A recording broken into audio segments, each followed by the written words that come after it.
はい、こんにちは。今日はギターの音量調整およびそれに付随した音質調整の新しい方法を提供するペダル、モーリーボリュームコマンダーを紹介します。ギターのボリューム調整はいろんな方法で行われますよね。アンプのボリュームとかエフェクターのレベルとか、あとプラグインだったらパラメータとか、あとフェーダーとかいろんな方法ありますけども、ギターにももちろんボリュームついていって、ギター本体のボリュームを変えることでアンプやエフェクターの調整よりも自然なサウンドの変化を得ることが多いです。で、このモーリーのボリュームコマンダーを使うと、ギターのボリュームノブを使った自然なサウンドメイクをペダルで再現可能にします。特に歪みを加える前に結構重要な、ローカットやブライトの調整もできるので、アンプやエフェクター実況を使う方はもちろん、アンプシミュレーターやプラグインを使う方にもよりリアルなギターらしさを出すのにとても役立つと思います。この動画では、実際のアンプとプラグインを使ってこのモーリーのボリュームコマンダーでどのような実用的な音の変化が得られるか実演していきます。ぜひ最後までお付き合いください。まず実機のアンプを使う場合、今アンプヘッドを歪んだ状態にしてます。で、当然、ボリュームコマンダーはアンプより前に置いてありますね。ナチュラルな音の変化をペダルで瞬時に切り替えることができるっていう。じゃあここでは異なる3つの設定を試してみます。まず、アンプが歪んでる状態でボリュームコマンダーはバイパスなので、ボリュームのカットは何もしてない状態。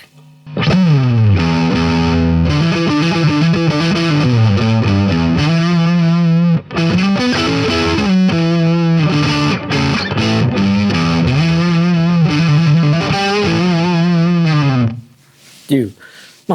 結構歪んで低音がブーミーな感じですね。それをまずボリュームコマンダーのボリューム1で若干ボリュームをカットしつつローカットも入っている状態に切り替えます。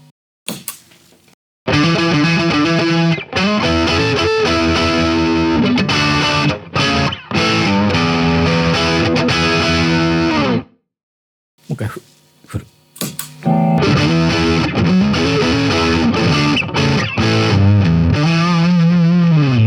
で、ボリュームをちょっと下げてローカットも入れた状態。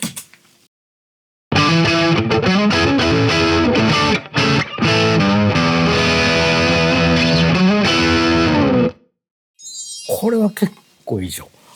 これってやっぱね、ギターのボリュームを絞った感じに近いんですよ、すごく。ただこっちの設定では結構ローカットがっつり入れていて、低音もカットしているので、歪みの前のローカットで結構下がスッキリするんですね。これやっぱりね、アンプの歪みの前がポイントです。歪んだ後のローカットだと全体のトーンとしての低音が減っていくんですけども、アンプの歪みの前のローカットっていうのは歪みの質とかが変わってくるんですね。これがね、できるのがこのボリュームコマンダーのむちゃくちゃ強いところです。じゃあ、ボリューム2の方にはさらにボリュームをカットした設定をしてみました。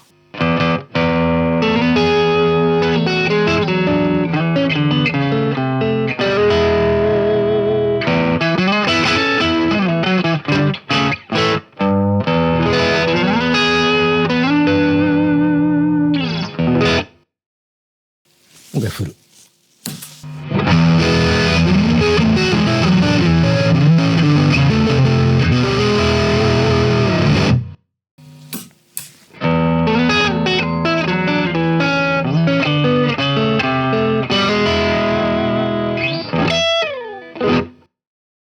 これはね、良いですよね。さらにですよ。これボリューム2と1とありますけど、両方とも踏むこともできるんですよ。両方オンにしてもっとクリーンに近い音。ちょっとやりますね。ちょっと上げ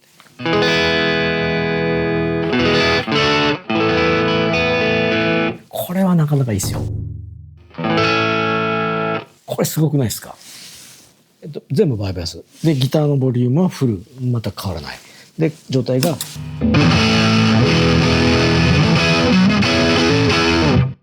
で、ボリュームコマンダーで両方オンにするとアンプの設定も何にも書いてないので、これなかなかね、ペダル1個で作るのなかなか難しいんですよ、こういうクリーンって。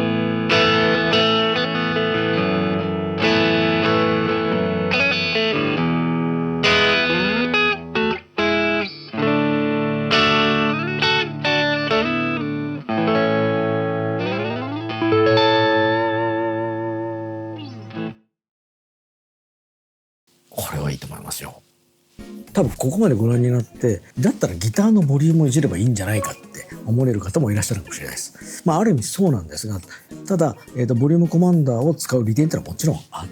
て、まずですね、これギターって、いろんなギターによってこれボリュームの動かした時の音量の変化とか音質の変化だいぶ違うんですよね。だから、いわゆるオーディオのボリュームを回した時の直線的に音量が上がる下がるとはまた違うじゃないですか。ただこのボリュームコマンドを使うとそれぞれねキャラクターの違うボリュームをつけたギターたちを一括して統一感のあるボリュームコントロールでの音作りができるって、まずそれは一つ利点です。で2つ目の利点としては、ギターの本体のボリュームでは後から調整できないローカットとかブライト感っていうのがこれ設定できるんですよね。だからどのくらいローカット入れるかって、ローカットでいうとノー、ファイン、ディープ3種類ありますね。でトーンっていうのでブライト、ウォーム2種類あります。これとこのボリュームの設定でかなりいろんなことが変わるんですね。これがここでできちゃうっていうのはなかなかいいと思います。で3つ目、ボリュームコマンダーは要はねギターのボリュームにプリセットがついたみたいなそういう使い方もできるんですね。だからしかも4種類、バイパスで1でしょ、ボリュームフルでボリューム1でちょっと絞ったので2個目でボリューム2で、さらに絞った感じがあって3つ目で、さらに両方ともオンにしてボリュームも0近いみたいなそういうので4つ目だから4種類ここにプリセットがあるみたいなそういう考え方もできるんですね。もちろんつまみで動かしてもいいんですけども、パッと足で踏めると安心して切り替えられるのかなっていうそういう利点はあると思います。じゃあここでは、レコーディングや DTM 用途でオーディオインターフェースの前にボリュームコマンダーを設置しています。はい、じゃあここではですねアンプのプラグインのトーン X を立ち上げて、これ多分フェンダーのデラックスリバーブですね。ボリュームを上げて少しパリッと歪んだ感じ、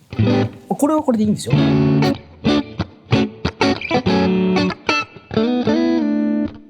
いいんですけど、そういう時にこのアンプのつまみとかイコライザーじゃなくてやっぱボリュームで調整するとねいいクリーンになるんですよね。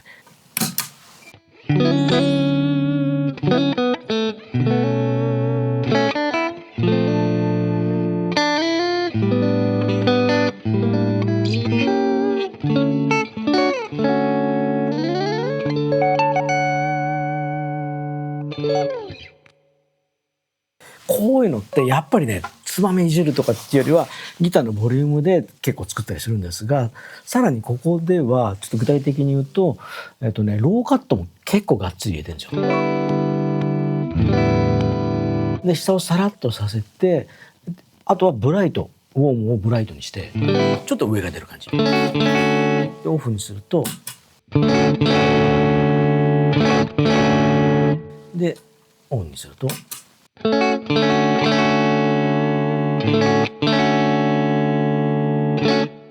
でこれトーン X 自体がすごいアンプのモデリングっていうかキャプチャーというか優秀なので、こういったねボリューム操作に対する、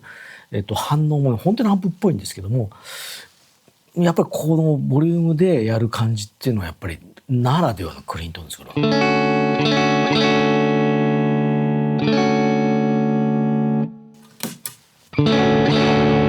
これも全然悪くないんですよ。でもうちょっとさらっとさせたい時にこうやって、これはやっぱりね例えばトランジスタアンプのクリーントーンではちょっと出しにくいやっぱりチューブならではのなんですね、かりんとした味わい深いクリーンっていうんですかっていう時にやっぱこれすごい使えると思いますよ。でさっきの、アンプの時にやったように歪んだ時にも同じようなことができるので、主にDAW でプラグインでねギターを弾かれる方もぜひねこれなかなかこういう変化ってやっぱりつまみとかパラメーターではなかなか出なかったりするので、手前のねオーディオインターフェースの手前にこれを置いてみるっていうのはよりね深みのある音が出せると思うので、よかったらぜひ試してみてください。